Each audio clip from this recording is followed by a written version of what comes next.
The economic freedom fighters, EFF, says it has uncovered a plot to assassinate party leader Julius Malema. The plot apparently originated in the Northwest province and is linked to a motion of no confidence against Premier Supra Mahumapelo that the party has called for.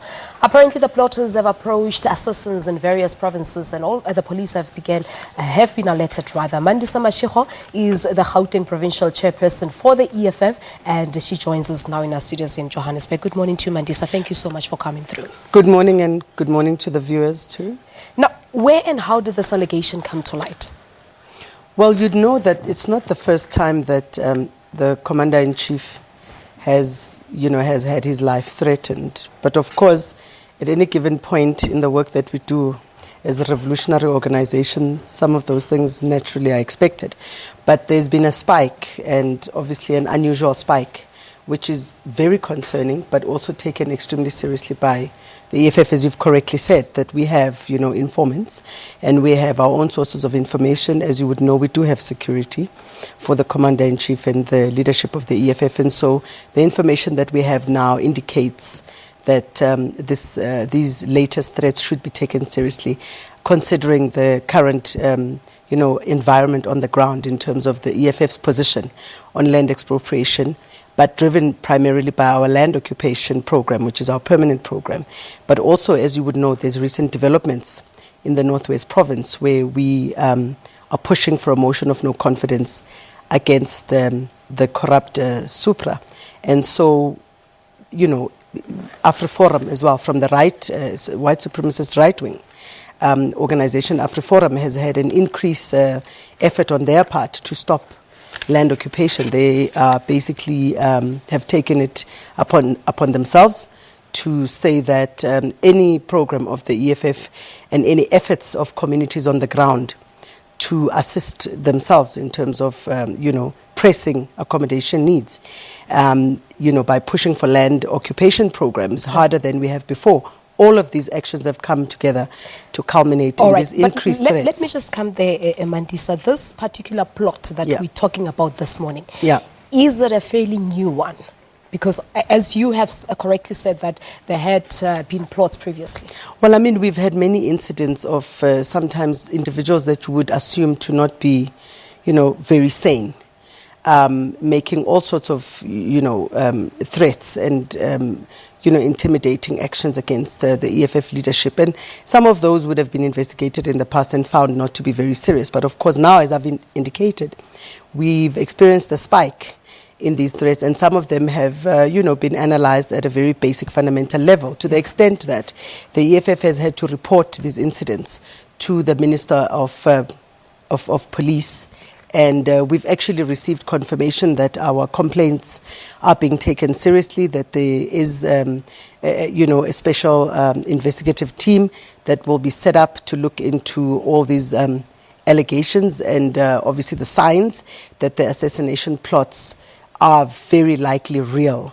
And so we are not taking anything lightly. Yeah, but how sure are you that this particular one is related to your intentions over the motion of no confidence in Premier Supra Mahumapelo? Like we've indicated, there could be various reasons for people, wanting to, feeling intimidated by the EFF. You would know that it's the EFF, obviously, that has brought many issues to the fore over the last 4 to 5 years concerning corruption and demanding accountability without fear, no favor. And so, naturally, when you have people who are politically insecure, who look at the looming elections coming up in 2019 as a threat to their spaces that they feel entitled to in government, not understanding that it's people's democratic right. So do you think the ruling party is involved in this plot? Well, anyone could be involved. Because looking at the statement issued by the EFF, as I quote, the ruling party must rein on its individual members and educate them that in a democratic society, violence should not be an option. That's exactly where I was coming to say that there are certain individuals in this country, especially under the governing party, the ANC, who feel entitled to government seats. Government seats and political seats of leading government departments and leading government as a whole are only there for a temporary period, for a 5-year period. After that, citizens must decide whether you've done the right thing and you've served them well.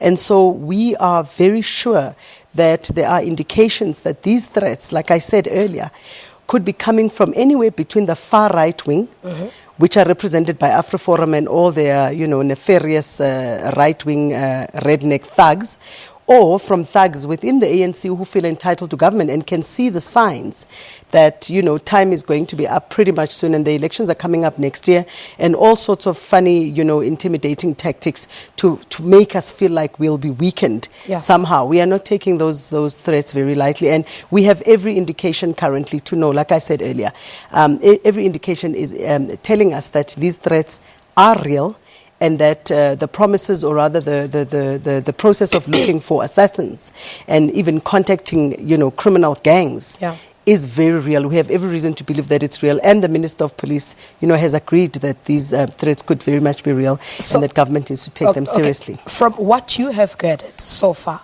I know the Eastern Cape was mentioned, that apparently assassins were contacted from that province. The Western Cape specifically is one province that came out, You would know that there's a lot of gang violence and organized, criminal activity there, and obviously it's notorious for its gang activity. And so, various dangerous, unsavory elements operate in the Western Cape. And so we've specifically highlighted the Western Cape because some gang leaders there have been approached in terms of the information that we have. Okay. We have lots of sources of, information, and we also have our own internal methods. As you know, we've also beefed up security internally in the organization, because we cannot take that risk. We cannot afford to risk the life of the Commander-in-Chief, and we cannot allow anyone to think that they can entertain thoughts of assassination or any other crazy, thoughts at the moment. All right, we have to leave it at that, but without giving too much out now, what has the police minister said? Well, we've just received confirmation last night from the police minister that, the threats are being taken seriously. Our complaints are being looked at very seriously. And so the next steps will obviously be guided by the police ministry. But like I said, we're not taking any chances. We are beefing up. We've already beefed up our own internal security and intelligence services. And we are remaining on high alert. Okay. So is the Commander-in-Chief very much worried?